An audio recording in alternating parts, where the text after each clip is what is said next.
کتاب مقدس کو کھولا جاتا ہے۔ رومیوں کے نام میرے ساتھ خط نکالیے گا، اس کا پہلا باب اور 21 آیت کو ہم خدا کے کلام میں سے دیکھیں گے۔ رومیوں کے نام پالوس رسول کا خط، اور یہ عام خط نہیں ہے، یہ خاص خط ہے۔ کیا ہے؟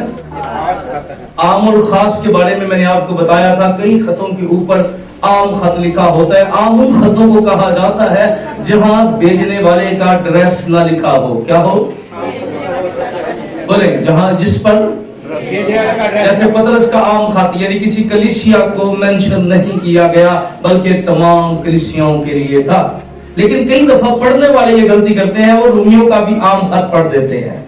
تو عام نہیں ہے، یعنی جس کے اوپر نام لکھا جاتا ہے یا چرچ لکھا جاتا ہے یا ایڈریس لکھا جاتا ہے تو وہ عام خط نہیں کہلاتا۔ اس لیے اس کو جب بھی پڑھیں گے، رومیوں کے نام پالوس رسول کا خط، اس کا ایک پہلا باب اور 21 آیت کو آئیے زور پر آواز میں خدا کے کلام کو پڑھیں گے، پوری قوت سے خدا کے کلام کو پڑھیں گے اور ذرا سمجھ کر پورے دھیان سے، تاکہ آج ہم خدا کے کلام میں سے حقیقی شکر گزاری کا ریویلیشن سمجھ سکیں اور جان سکیں۔ 21 آیت میں کیا لکھا ہے؟ اس لیے کہ اگرچہ انہوں نے خدا کو چھان تو لیا۔ کیا کیا؟ اگرچہ خدا کو چھان تو لیا، مگر اس کی خدائی کے لائق، کس کے لائق؟ اس کی تمجید و شکر گزاری نہ کی۔ کیا نہ کیا؟ اس کی تمجید اور شکر گزاری نہ کی، بلکہ باطن خیالات میں پڑ گئے اور ان کے بے سمجھ دلوں پر اندھیرا چھا گیا۔ کتاب مقدس کا پڑھا جانا، سنا جانا ہم سب کے لیے برکت کا باعث ہے۔ دونوں ہاتھوں کو اٹھائیے اور بلند آواز سے کہیے گا روم کے خط کو جب بھی آپ پڑھتے ہیں، روم جو تھا اس زمانہ کے اندر جب پالوس نے رومیوں کو خط لکھا، آج بھی روم اپنی شان و شوکت آپ رکھتا ہے۔ آج بھی روم کو پوری دنیا کے اندر جو ہے سٹیز کے لحاظ سے دیکھا جائے، اور پالوس کے زمانے میں بھی یہاں پر کیسر برسر اقتدار ہوا کرتا تھا اور روم جو تھا، اور پالوس کی بڑی خواہش تھی۔ ابھی جب پالوس نے رومیوں کو خط لکھا تو پالوس کبھی روم نہیں گیا تھا، بلکہ وہ چاہتا تھا وہ روم جائے، اور لیکن ہم جانتے ہیں کہ پالوس جب روم گیا تو پالوس کی خواہش یہ تھی کہ وہ روم کے اندر جائے، لیکن تینوں مشنری سفر کے اندر جو ہے یہ ممکن نہ ہو سکا۔ لیکن جب پالوس پر ایک کیس چل رہا تھا، ایک مقدمہ چل رہا تھا، جو فتویٰ دیا گیا یہودیوں نے کہ یہ جو ہے یہ خدا کے خلاف ہے اور چیزوں کے خلاف ہے، تو پالوس کو آپشن ملی تھی کہ وہ رشوت دے کر وہاں سے چھوٹ جاتا، رسولوں کے اعمال کو پڑھ سکتے ہیں آپ۔ اور اس وقت کا جو گورنر تھا اس نے پالوس کو چھوڑنا بھی چاہتا تھا کچھ لے لے کے، لیکن پالوس نے کہا، کیونکہ پالوس رومی نیشنلٹی تھا تو اس کے پاس یہ حق تھا کہ وہ اپنا مقدمہ بادشاہ کے سامنے پیش کر سکے، تو پالوس نے اپنا پاسپورٹ استعمال کیا اور سامنے رکھ دیا اور کہا میں بادشاہ کے سامنے جاؤں گا۔ میں کہا جا پھر۔ اور پھر پالوس روم کے اندر، اس کی خواہش تھی، ابھی کلیسیا کے اندر گیا نہیں ہے، خواہش تھی کہ وہ روم میں جائے اور ان کو خدا کی باتیں بتائے، کیونکہ خود بھی رومی تھا اور رومی لوگوں کے لیے پالوس کے اندر، اور پالوس کے اندر تو ویسے بھی کلام کی آگ لگی ہوئی تھی۔ میں ایک خادم کی کلام کو سن رہا تھا کچھ سال پہلے، تو اس نے بڑی کمال بات کہی۔ اس نے کہا اگر پالوس کو یہ پتا ہوتا کہ چاند پر بھی لوگ ہیں تو وہ انجیل سنانے کے لیے کوئی نہ کوئی طریقہ ڈھونڈ لیتا۔ یعنی اس قدر وہ کلام کی آگ سے بڑا ہوا تھا۔ تو اس نے رومیوں کو جب خط لکھا تو اس میں اپنا انٹروڈکشن بیان کیا تھا کہ جب وہ کبھی روم جائے تو کلیسیا کو پالوس کی گفتگو کو سمجھنے میں، اس کی باتوں کو سمجھنے میں، خدا کے ساتھ اس کا رشتہ سمجھنے میں مشکل نہ ہو۔ پہلے سے یہ خط جو تھا وہ بطور واقفیت خط جو ہے لکھا گیا، لیکن اس خط میں بہت سی باتیں ہم اس طرف نہیں جائیں گے کیونکہ ابھی ہم نے پڑھے بھی کرنی ہے۔